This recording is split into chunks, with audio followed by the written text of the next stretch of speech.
Yep. Hello. We are continuing our international conference, and our next speaker will be Paul Gilmore. And now we have one technical question. Paul, I will send you now to email another link just for speakers. Just check your mail, please, now. And we need 1 minute for technical question. And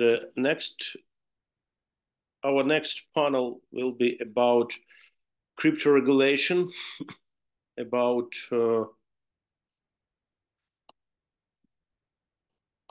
British law, Ukrainian law, and how it's working together, and which trouble we will have. And now we, as a lawyer, understand what we need to change in legislation in Ukraine, and maybe some experience we can take from British legislation. So give me 1 minute for connection. Another our speaker. Oh, super. Yeah. So Dr. Paul Gilmore from Portsmouth University will be our next speaker, and is waiting for connection and for attention for our participator. Sorry.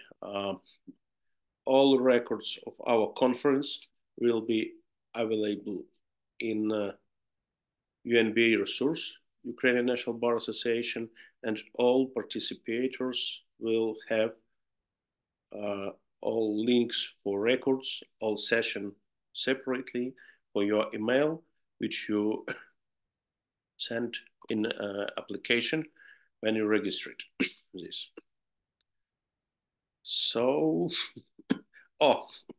I'm seeing. Oh, hello, Paul. Happy to see you. Oh, thank you for having me. Yeah, and we have 3 parts of this panel. First, a part about British legislation, your presentation. Second part about Ukrainian legislation and sanction, and some question from our brilliant colleague, Dr. Tatiana Hudima. And the last part from me about international legislation, about consumer of virtual asset service provider. Right. I will touch a little British legislation. I'm sorry, because it's your reserved area. And so let's start, and thank you for your participation. And we are ready for hearing your wonderful lecture.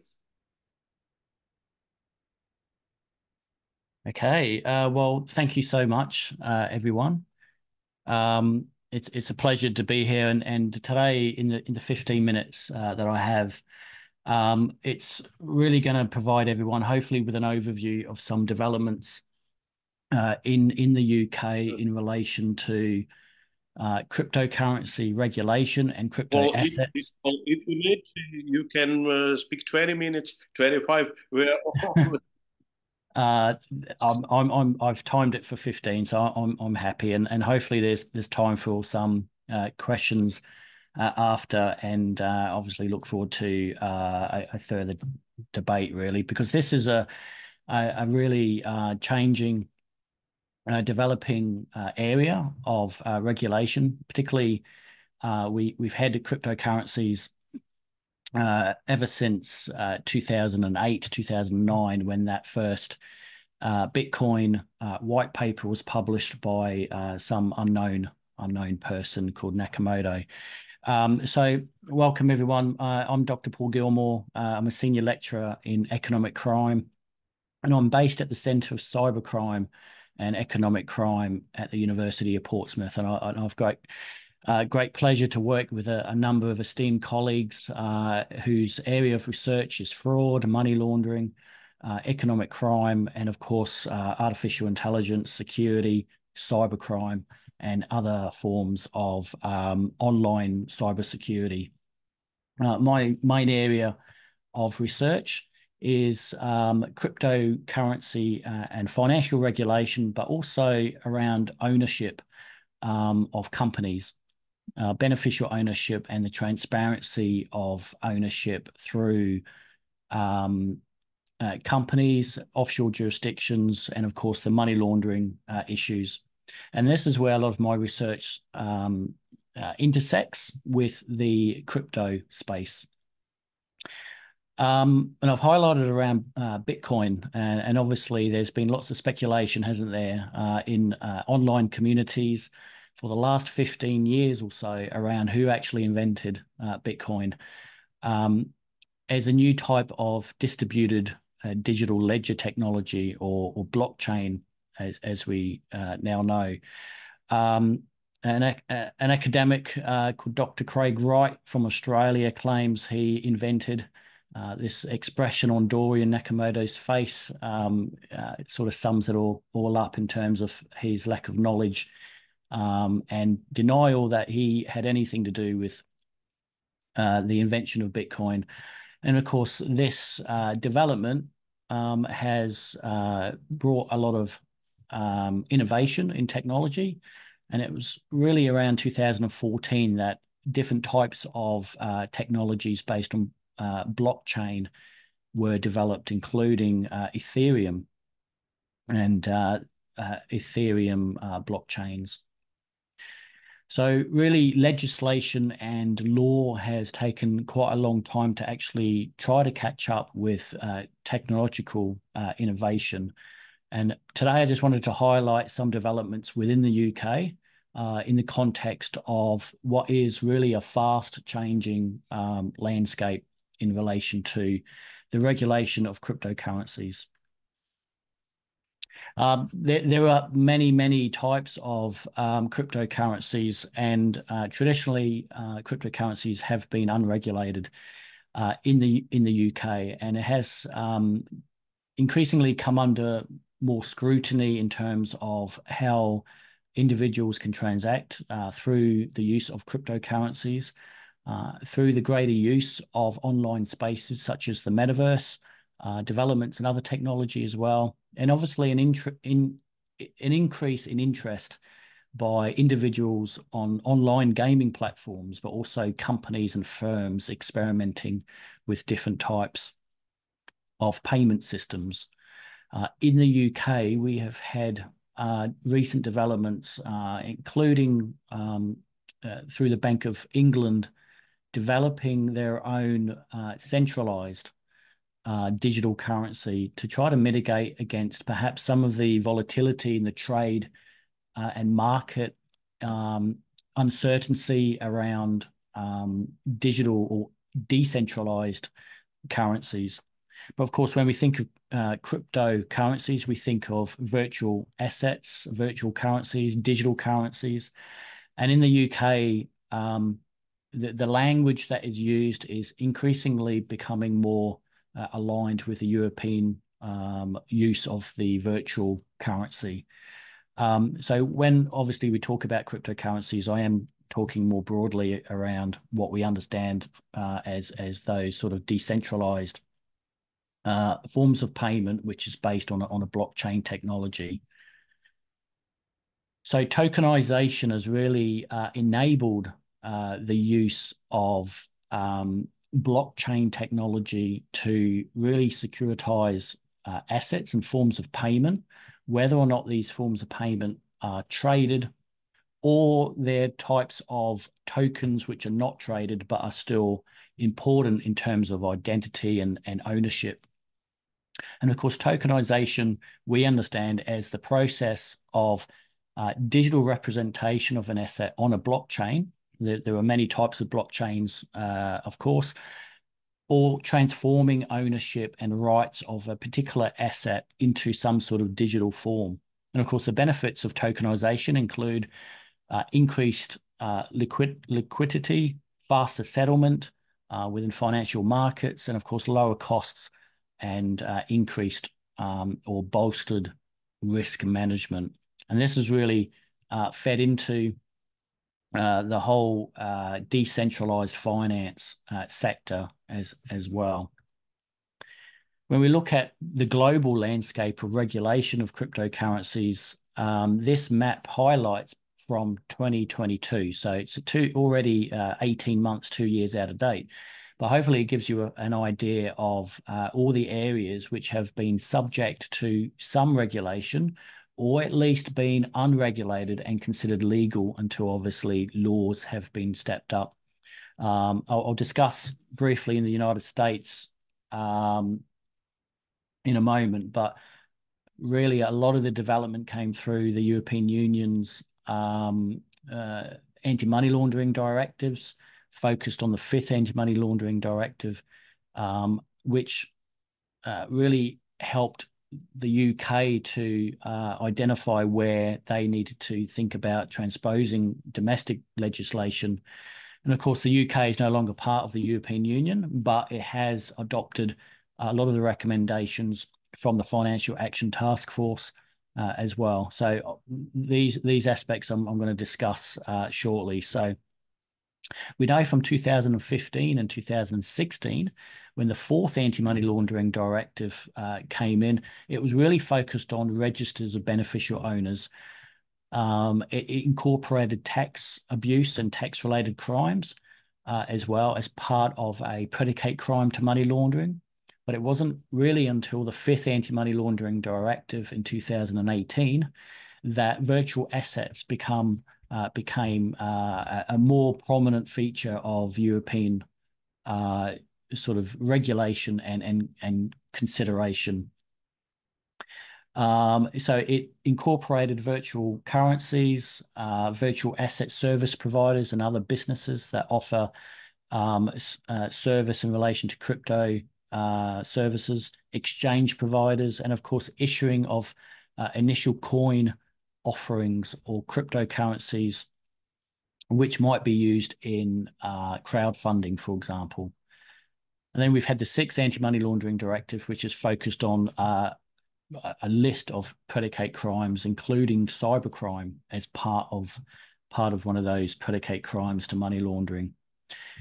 So in terms of crypto regulation, it was really the 5th anti-money laundering directive in 2018. And this spurred on, within the UK, a crypto assets task force comprising of the Treasury Department, the Financial Conduct Authority, and the Bank of England, really to come together and coordinate the UK's approach to regulating crypto assets, which of course is the broader term to include cryptocurrencies and other forms of traded and non-traded decentralized assets. And of course, in relation to the increasing interest within the financial services sector as well. So following from the Crypto Assets Task Force and obviously the developments in the European anti-money laundering directives and the recommendations from the Financial Action Task Force, the UK has very recently, as of late last year, enacted a new Act of Parliament, the Financial Services and Markets Act, or FSMA, and again, it really places responsibility on crypto trading venues and businesses in defining the sort of detailed requirements that they need to be involved in the admission and disclosure of documents, and really to ensure that crypto exchanges have fair and robust standards to ensure the integrity of crypto markets and obviously investment, and protect crypto-related investments as well. What it did do within Section 69 of the legislation is introduce a clear definition of a crypto asset, which means any cryptographically secured digital representation of value or contractual rights that can be transferred, stored, or traded electronically, or that uses technology supporting the recording or storage of data, which may include distributed ledger technology. So as you can see, it's fairly broad in this definition, and it really aligns better with what the Financial Action Task Force and many other international governments were thinking around cryptocurrencies as well. It supports previous guidance that the Financial Conduct Authority had released back in 2019. And this guidance divided crypto assets into those which were, at the time, somewhat regulated, including security tokens and e-money tokens, for example, and those which were largely unregulated, which, of course, at the time, included cryptocurrencies and stable coins, but also utility tokens, for example, basic attention tokens, file coins, etc. So let's have a brief look around these type of tokens then. So this would include security tokens or specified investments which provide rights such as ownership, repayment of a specific sum or money, or some sort of entitlement to a share of future profits. It would include exchange tokens, and like I said, including cryptocurrencies and stable coins that might not be issued or backed by a central government or central body. And it's used as a means for an exchange or for some sort of investment.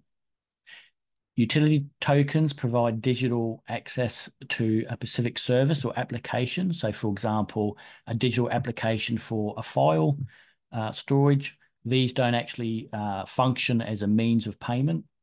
And then we have seen a boom in mainly around 2021 of non-fungible tokens, which conferred digital ownership rights of a unique asset.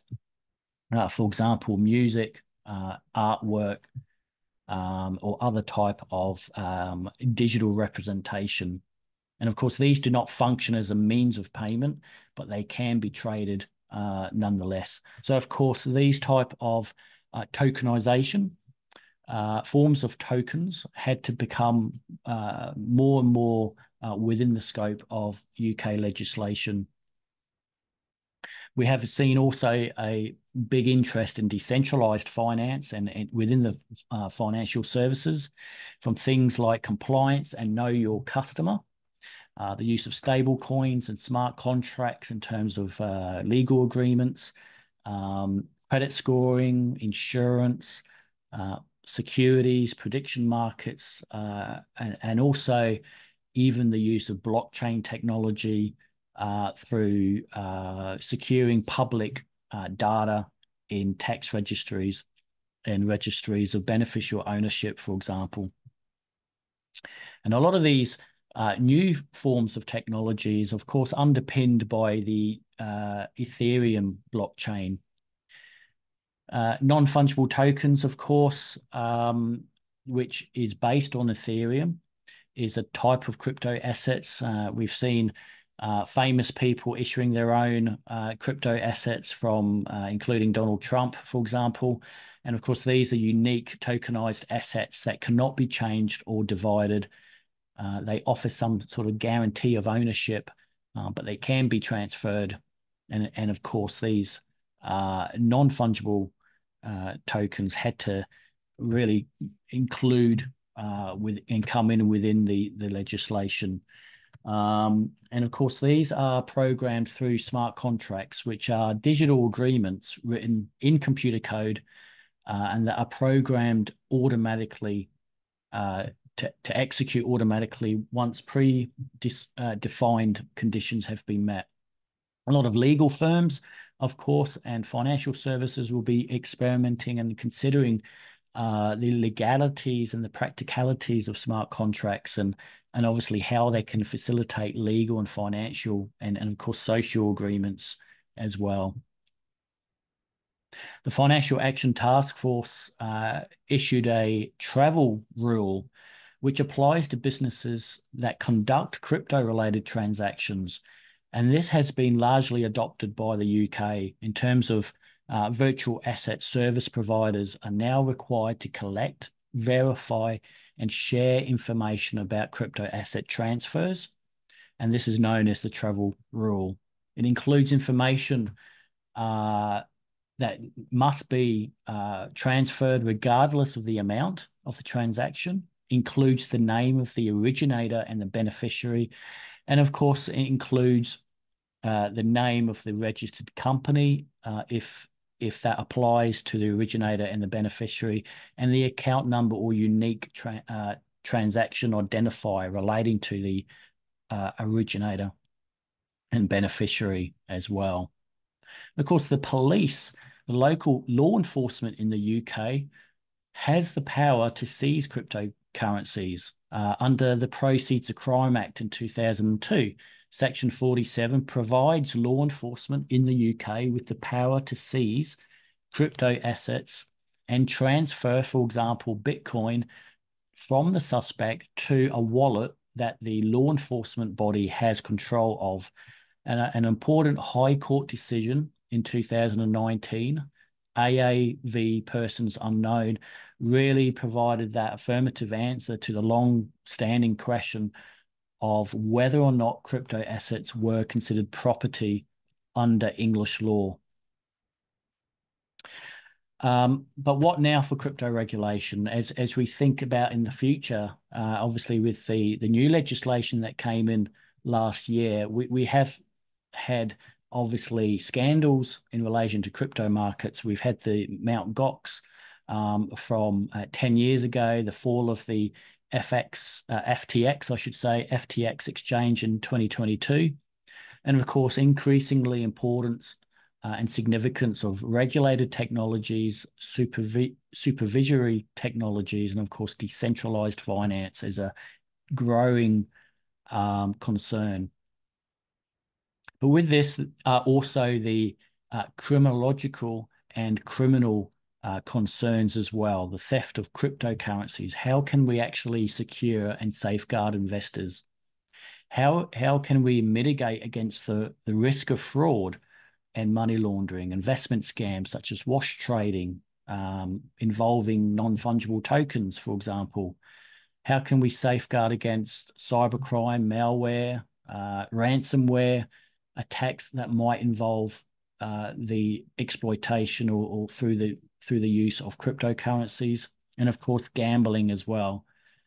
And what has been obviously very topical recently has been the development of virtual reality and metaverse environments in which a lot of companies and individuals are interested in socializing and transacting within the metaverse, gaming and socializing and working within a virtual online space.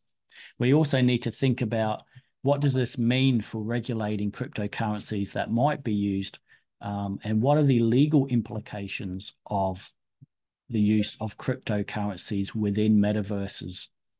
Intellectual property rights, copyright, taxation, accounting rules, and financial reporting is still in its infancy. And of course, a lot of legislation does apply to traditional physical spaces. But again, this is a fast developing area of crypto research. A lot of research that I'm conducting, and I think, you know, watch the space really in terms of where we see the UK heading in future. Hopefully, thank you very much. That provides an overview of where I consider the main concerns are. And of course, you can contact me for future information with my details. And of course, I'm on LinkedIn as well. Thank you.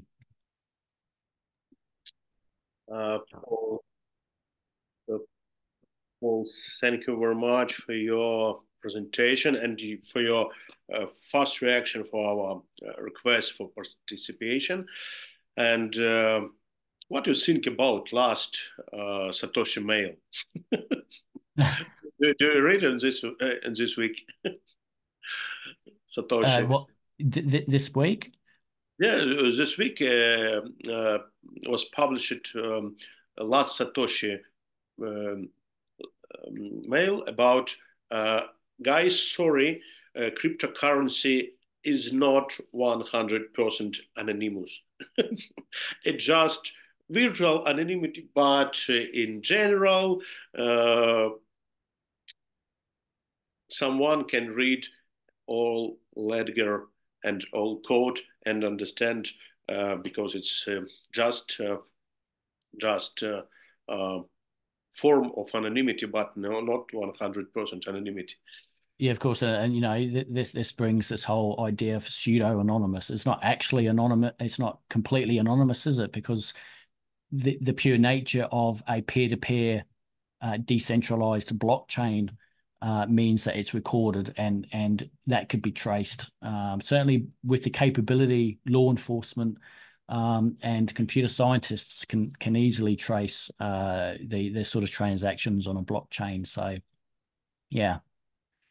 And very smart regulation in UK, because if we will see to European regulation, MiCA, and Ukrainian draft of law bills, we also use same classification, regulate and unregulate, but in UK, tokens of securitization, security tokens, in not unregulated virtual assets.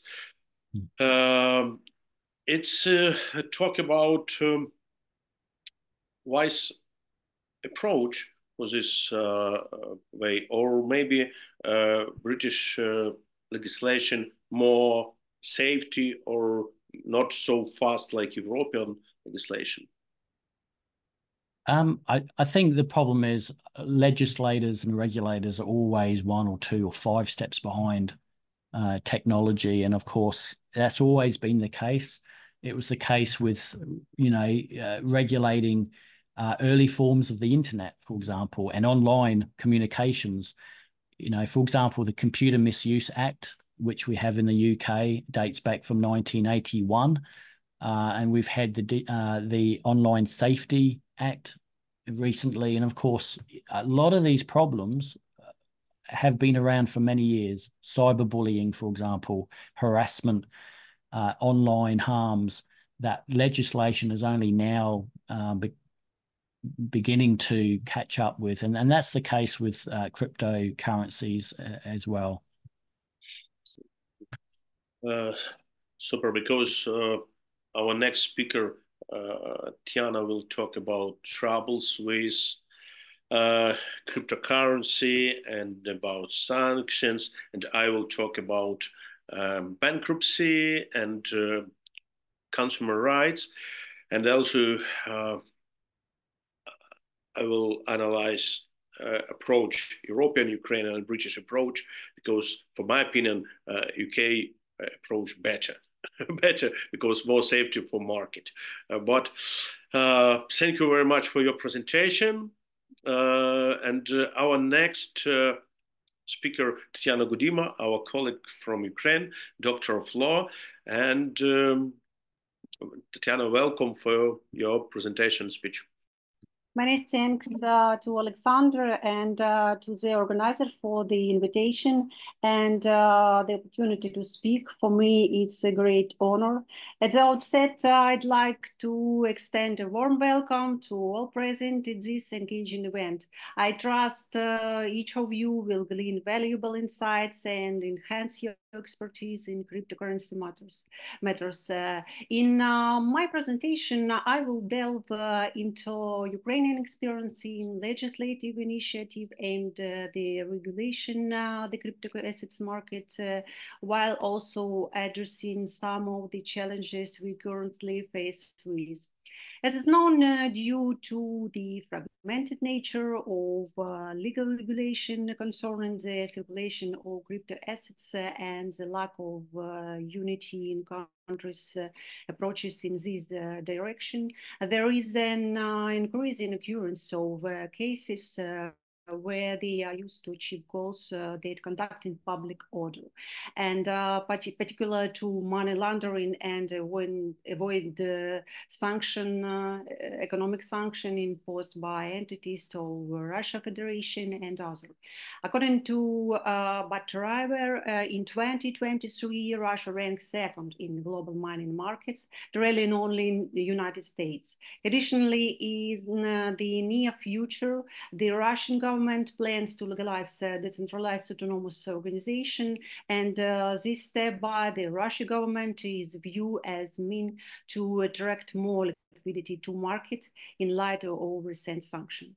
The potential for avoiding sanction using cryptocurrency can be minimized through relevant national and international legislation, including legal norms define the peculiarities of cryptocurrency circulation and identification of subject conducting transaction with cryptocurrency and control over them.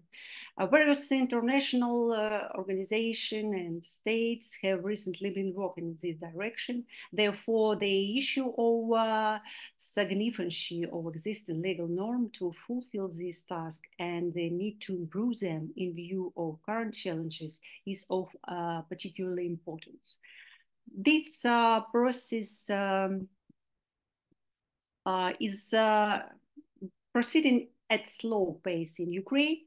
It was already known today, the basic law on virtual assets was adopted by the Ukrainian parliament, but not signed by the president at the beginning of 2022.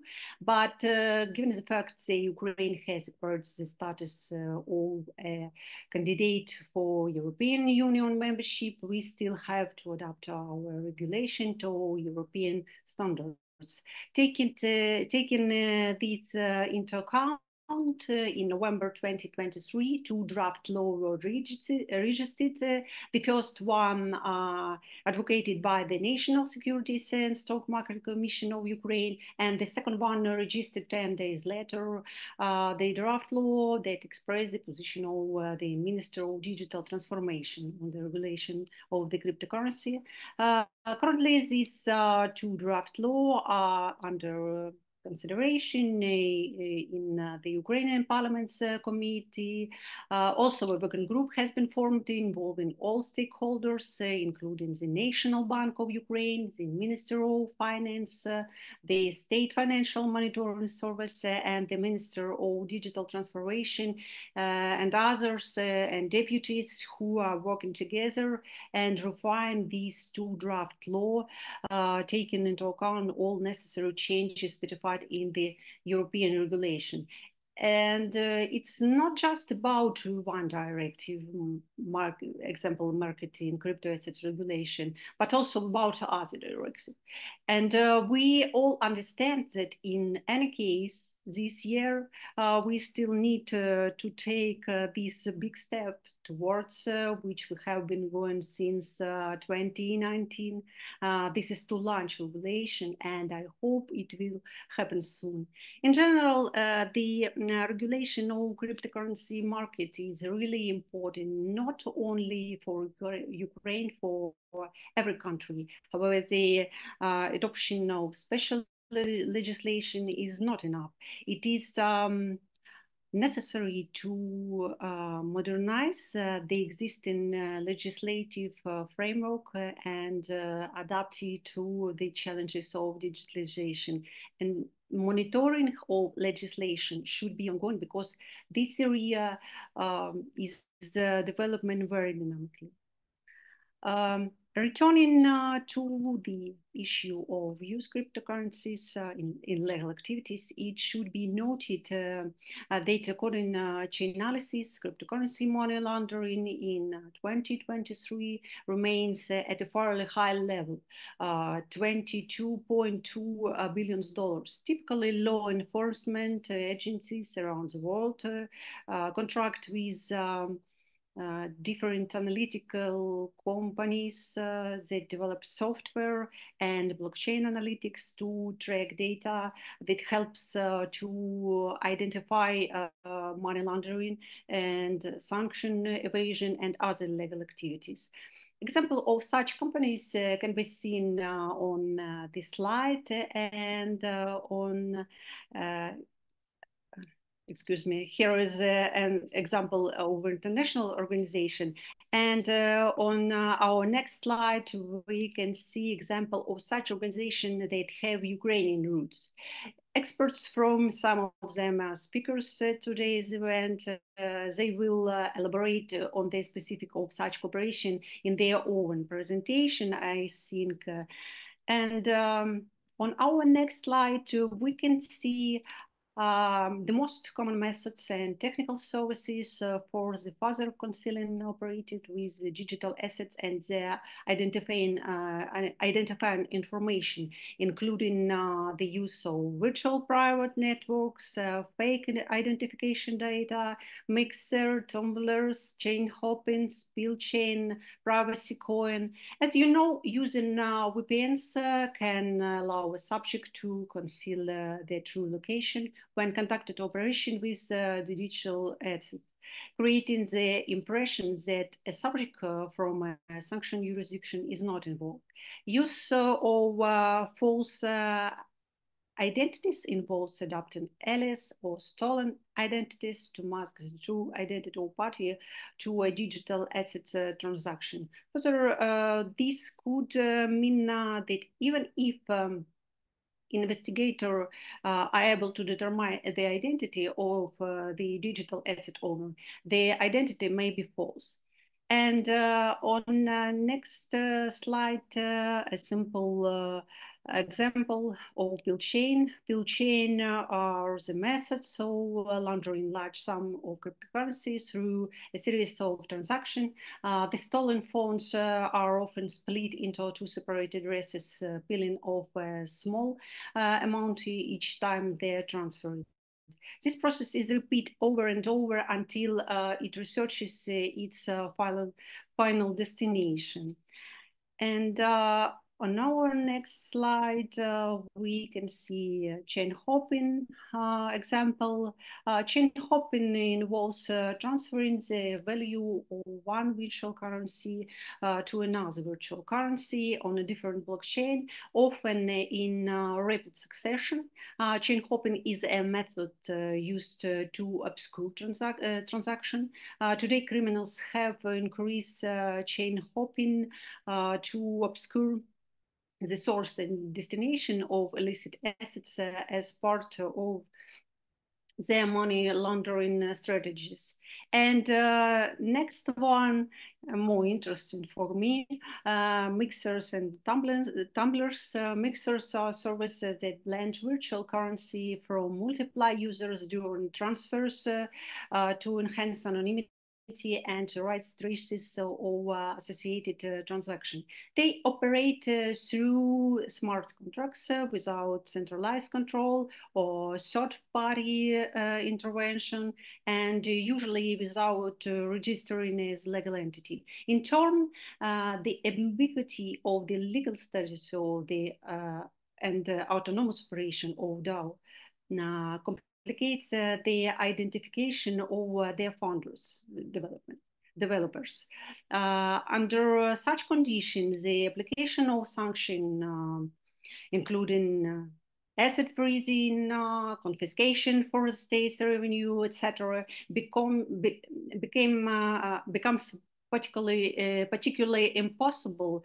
For instance, according to the provision of Ukrainian legislation, as you know, according to part two of Article 1 of the law of Ukraine on sanction, sanction may be applied to Ukraine against foreign legal entities under control of foreign legal entity on non-resident individuals, foreigners, stateless person, as well as subject engaged in terrorist activities.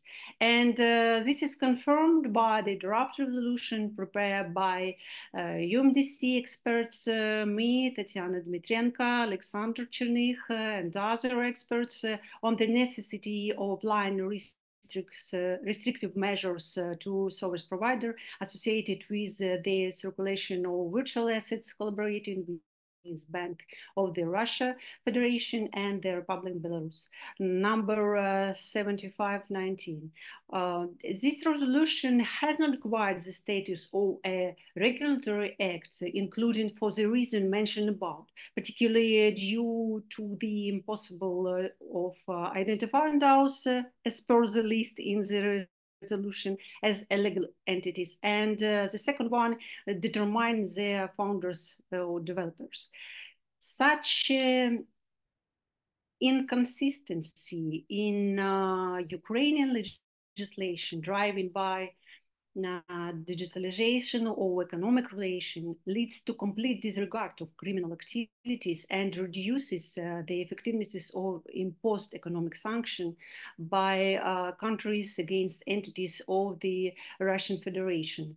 It is noteworthy that this situation occurs against the backdrop of existing foreign experience, for example, the USA, where DAOs, along with all relevant consequences, are included in the list of block individuals. For instance, Tornado Cash and Blender, that according to the Minister of Finance of USA proceed millions of dollars in virtual currency stolen by North Korean criminals was qualified by the Office of Foreign Assets Control of the USA Treasury as a partnership, association, joint venture, corporation, group, subgroup, or other organization without specifying its legal status, but indicating that the sanction may be applied to such mixer under USA law. And we need to work in this direction. First, amend to current sanction legislation to allow for the blocking of so-called other entities, which could include DAOs, and actively interact with relevant private analytical companies in the direction of timely identification of such entities. It is noteworthy that the European regulation, MiCA, interprets the concept of WASP as a legal person or other entities. And it seems that the use of the same construction, legal person or other entities, will make it possible to cover DAOs with the norm of Ukrainian legislation. I think I would like to make it clear that DAO can also be used in positive context, charity, collective ownership, venture investments and grants, and certain legal status could become a significant barrier to adoption of DAOs in this direction. So we're gonna have to do it anyway, especially since there is already relevant experience at the international level. And the next one, entities take advantage of difference between a legal and regulatory system in different jurisdictions to avoid consequences or illicit financial activity, also called jurisdictional arbitrage. Actually, jurisdictional arbitrage is the most significant risk, I think, that digital assets pose of sanction implementation and enforcement. This is because it is almost impossible to trace illicit financial activities and confiscate the proceeds of crime if entities use WASP such as exchange in jurisdiction where sanction and digital assets regulation programs do not exist, do not meet international standards or are not effectively implemented. The speed and borderless nature in digital transaction makes this an especially significant issue. Risk associated with methods of concealing transaction are being mitigated to some extent by the development of blockchain analytics and other industry tools. This tool may allow law enforcement to track some illicit transaction. It may then be possible to link the transaction to a real person when an attacker attempt to convert the digital asset into fiat currency. gaps in the implemented anti-money laundering standards across different countries, the absence of control entities over certain digital assets transaction, and WASP that fail to comply with anti-money laundering and sanction requirements are key risk for illicit financing, including risk of sanction evasion. In summer 2023, FATF characterized jurisdiction implementation of FATF standards regarding virtual assets and WASP as relatively poor, and noted that compliance with WASP requirements lags behind most other financial sector. Therefore, it is imperative for us to work in this direction as quickly as possible. In conclusion, as we navigate the realm of cryptocurrencies, let us need the wisdom that anonymity of the city is one of its strengths, as well as carry too far one of its weaknesses. Just as anonymity in cryptocurrencies can empower users with privacy and securities, it also presents risk if taken to extremes. Therefore, it is imperative that we strike a dedicated balance between anonymity and accountability, ensuring that the strengths of cryptocurrencies are harnessed responsibility for the betterment of society. Thank you. Well, thank you, Tatiana, for your wonderful and very great presentation about your research and your impact to Ukrainian sanction legislation. And next presentation will be mine. So, Tatiana, can you switch on your presentation? I try to. Oh, thank you. I try to open my presentation.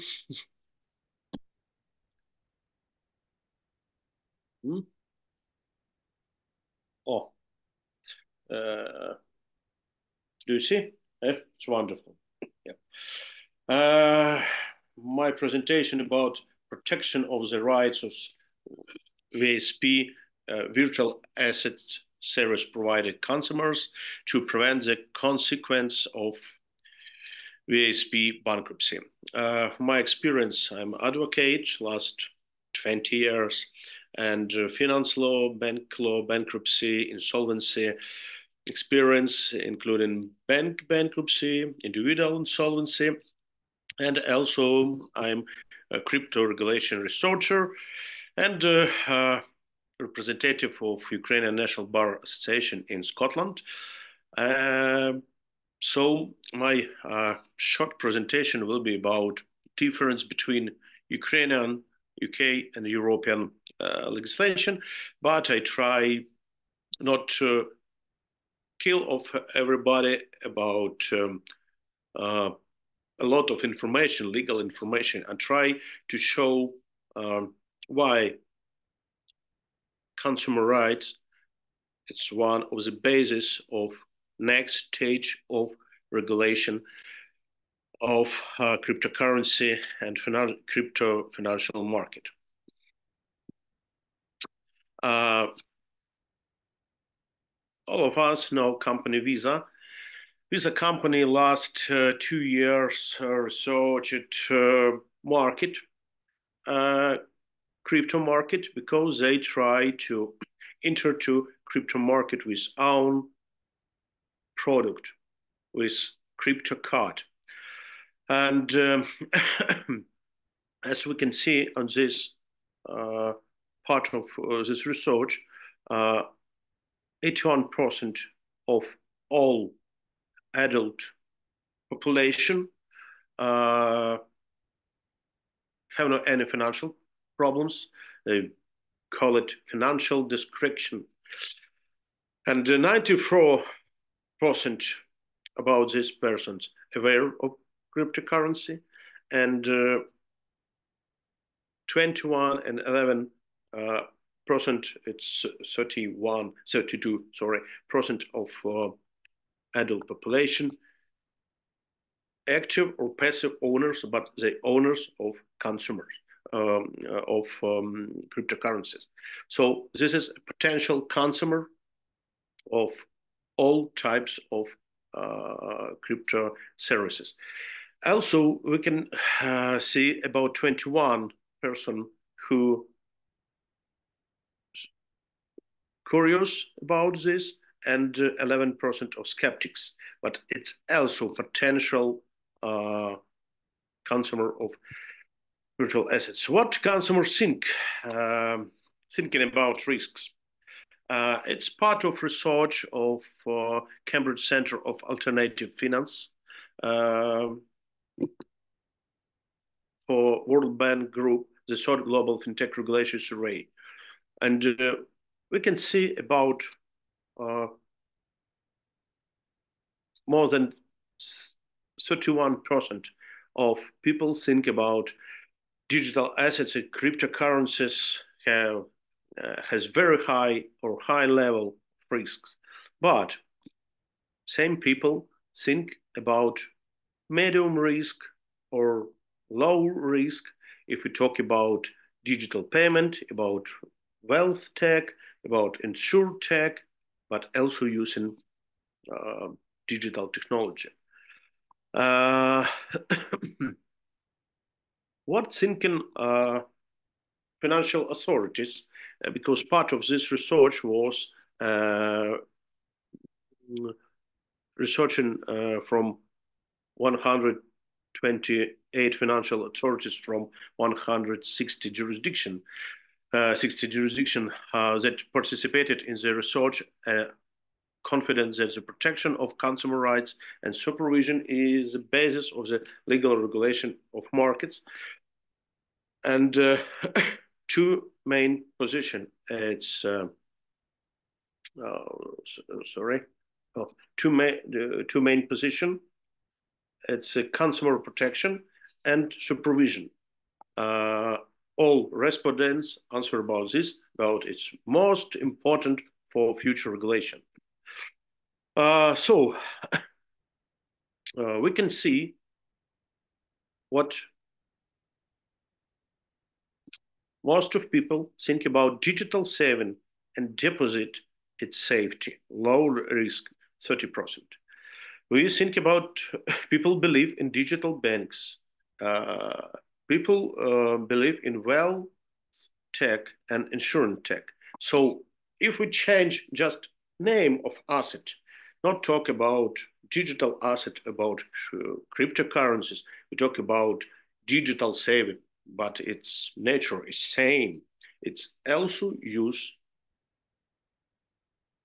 blockchain technology. But if we change a name and use another wealth tech, insurance tech, or digital saving, people believe it's safety. Where is very important risk. Oh, you can see next slide and maybe think about it from my another lecture, from my lecture about history of law. No, for example, 2000 years ago, we have a situation when barbarians began to use Roman law. When lords, earls, knyaz, tsars collect a lot of money, they became rich, they started to think about money and transfer money for children. And that's why they start to use very structural and very usability Roman law. In case of inheritance, wills, preservation of wealth, when physical conquest no longer made sense, and when maintaining coercive power required a lot of economic cost, and when customs differed and there was a risk of losing wealth from the family. And they start thinking about law, about Roman law, about standard law. Same situation we can see last 10 years in the crypto market. Before we have wild west or barbarian times of the crypto market, war all against all. But now governments start thinking about regulation, about international regulation. We will talk about in our 5 panel about this, about international regulation.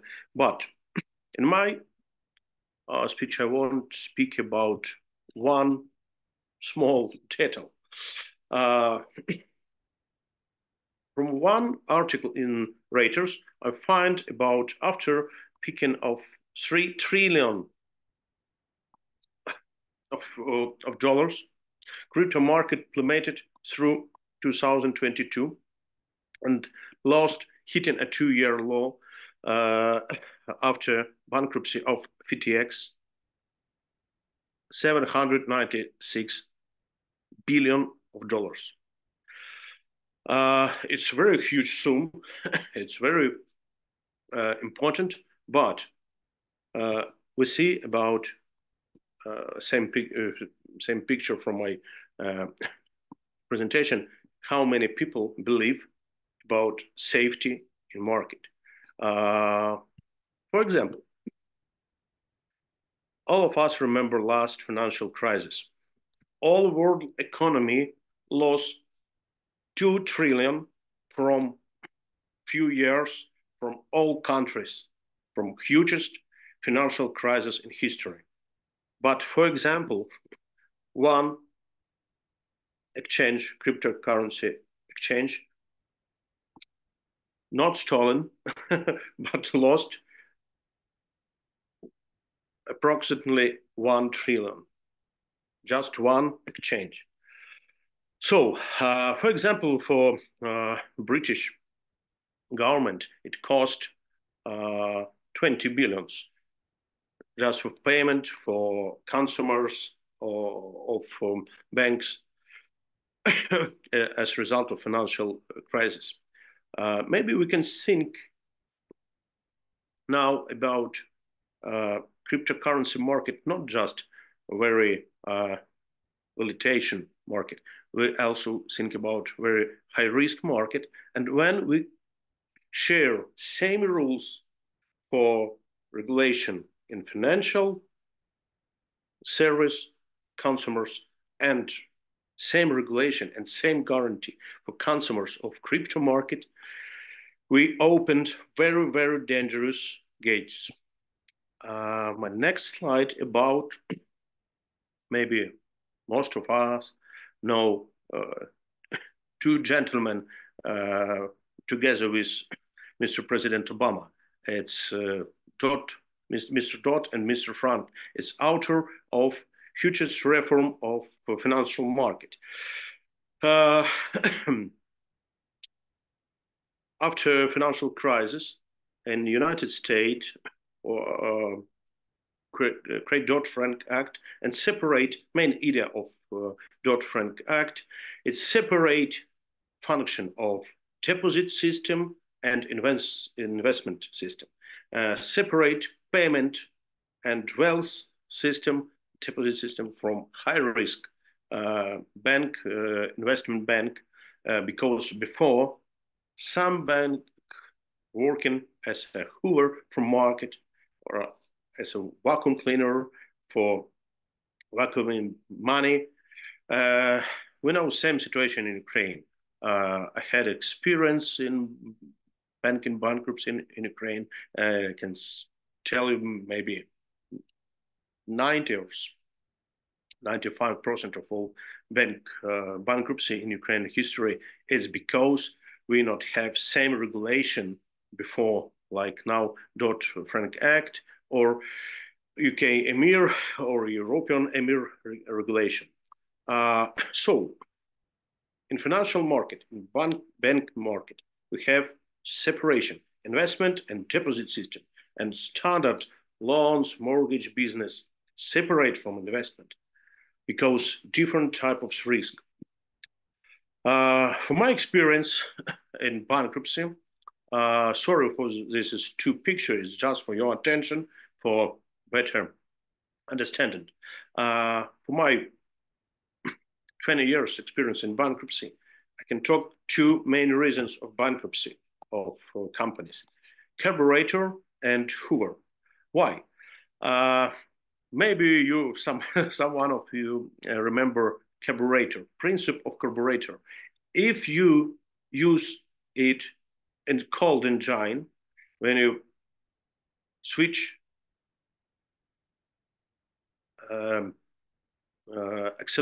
accelerator and give to carburetor a lot of gas, a lot of petrol, without air, engine is stop. Same situation in business, same situation in family counting. If you spend a lot of money in business without any control, without any systematization, it will be stopped. Same situation with Hoover. It's when business working just for vacuum money from open market and using an not controlled situation. So, if we looking for insolvency of individuals reasons, it's from my experience, it's part of my lection of bankruptcy law in Ukraine. Four main reasons for insolvency of individuals. It's inefficient management of own assets. It's like carburetor, if you remember my slide.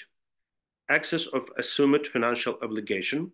It's also when you vacuum all your money from your family budget.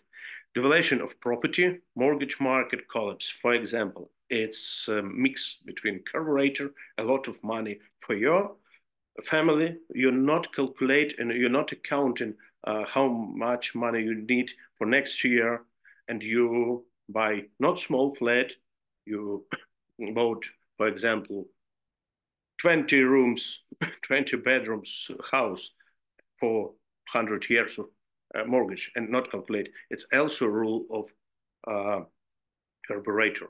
It's also one of the reason future insolvency of individuals and change of terms of remuneration. The presence of such factors can lead to the inability of individuals to independently settle with creditors. So remember everything before. I've finalized first part of my speech. Next part will be more faster. Main ideas. People believe in low risk. Government regulate financial market, just financial market, and try to share experience from financial market to crypto market, and use sometimes it's mistake and use same approach, same rules for guarantee for individuals, for consumers of virtual assets. Crypto markets collapses more often. Barbarians were forced to use Roman law. You understand why? Because they need to collect and save money, wealth for future, and rules of Hoover and carburetor. And if we return, because we have a legal conference, if we return to law, to European law, also for MiCA, it's regulation of European Parliament and of the Council markets of crypto assets. It's new act for us. We can find what this act does not apply for financial instrument. Okay, it's logic. Electronic money as defined in another directive of the European Union. Deposits, structured deposits, and securitization. From another part of same document, we can find what it's we should be very careful in this point. Small and medium-sized enterprises and startups should not be subject of excessive administrative burdens. Offers to the public of crypto assets in the Union that do not exceed an adequate aggregate threshold over a period of 12 months should therefore be exempted from the obligation to draw up a crypto assets white paper. White paper is a public offer and public instruction about your securitization. It's like derivative markets. So now in the legislation of European Union, we have situation when you can write to make securitization, go to the open market with 1 or 5 million of euro. It's small amount. It's nothing. And using and collect money from open market without any regulation, but on the cover of law, because this company, dozens, hundreds of this company can use umbrella of European law and talk about, guys, we are working on the MiCA European regulation markets and crypto assets law, and we cannot regulated company, for example, like in UK in Financial Conduct Authority, and this is very huge risk to create market of Hoover vacuum cleaner. And what about Ukrainian legislation? Sorry, Tatiana, he told to us very wonderful presentation about Ukrainian law, but for my opinion, Ukrainian law, we have no law, we have no regulation, so any question and any resultive defense of consumers' rights. In Ukraine now we have wild west. Barbarian times. Sorry, Dr. Paul, I also add to this in this slide. I not touch British legislation, but it's very important for me, for my presentation, part of the written evidence of Mr. Charles Randall, his former head of FCA, Financial Conduct Authority, as part of the discussion in House of Commons about regulation crypto. So Mr. Randall, in written evidence, told about the social purpose of regulated financial market is to facilitate economic growth by enabling people saving to be changed to productive business venture. And continue, the issue of trading and speculate crypto assets serves not such social purpose. The aim of promoters of speculative crypto assets in lobbying for a regime which legitimates their issue and trading is to obtain the halo, like a mirage, of financial services regulation in order to persuade more people to part with real money in exchange for volatile tokens with no inherent value. So it's brilliant words that show British approach in regulation, because more dangerous open umbrella for company and talk about why you cannot have so long time special regulation about cryptocurrencies, because many idea of British lawyers and MPs, members of parliaments, was about if we open umbrella, legal umbrella for this market, all black guys and fraud company can use this law as a cover. So that's why we have some difference, and that's why British approach in sense of consumers' defense rights more better and more safety for public money. What should the law regulate from all my speech before, main idea. Law should regulate social purpose, that facilitate economic growth, people's saving to be channeled to productive business venture, not for gambling, understand? Not for casino, no carburetors and no hoovers. Because if we protect right of person who have money, who think about safe crypto gambling, crypto casino, it's rodeo, it's safety. Why government should spend money for defense of this person? It's same situation if another company in same situation collect money in finance for support productive business ventures. And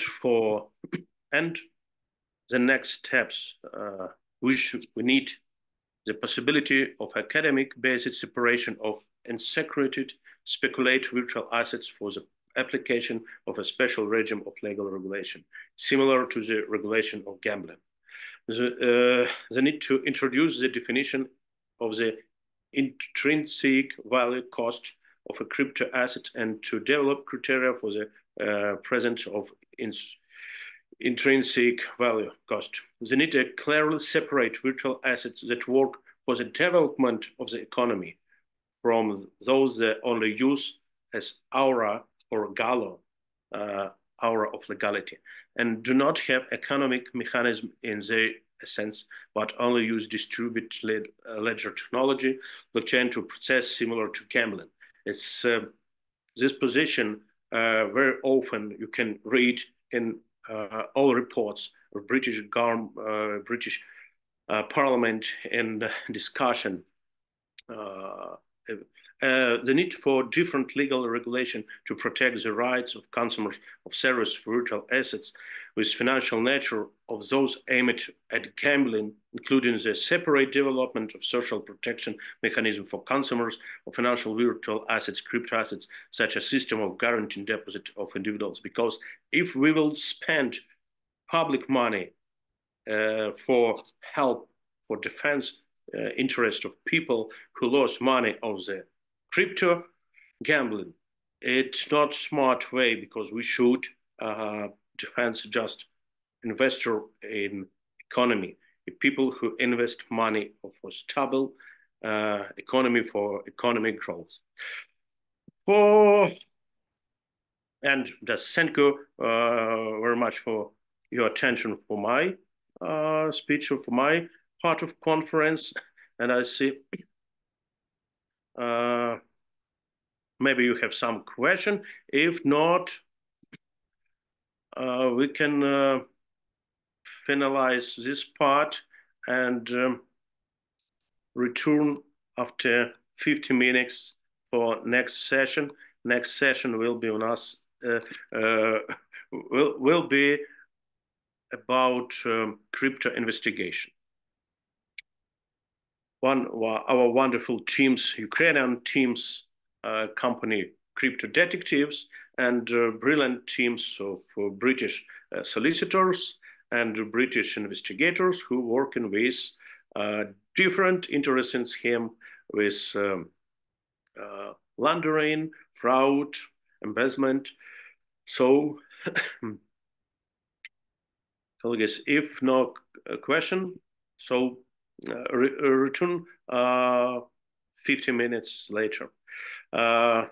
Dr. Paul Gilmore and Dr. Tatiana Kudima, thank you very much for your presentation. I think we try to make one wonderful event to this part of our conference. Yeah, thank you very much, everyone, and it's been a enjoyable experience learning different perspectives. Thank you. Thank you. See you next event.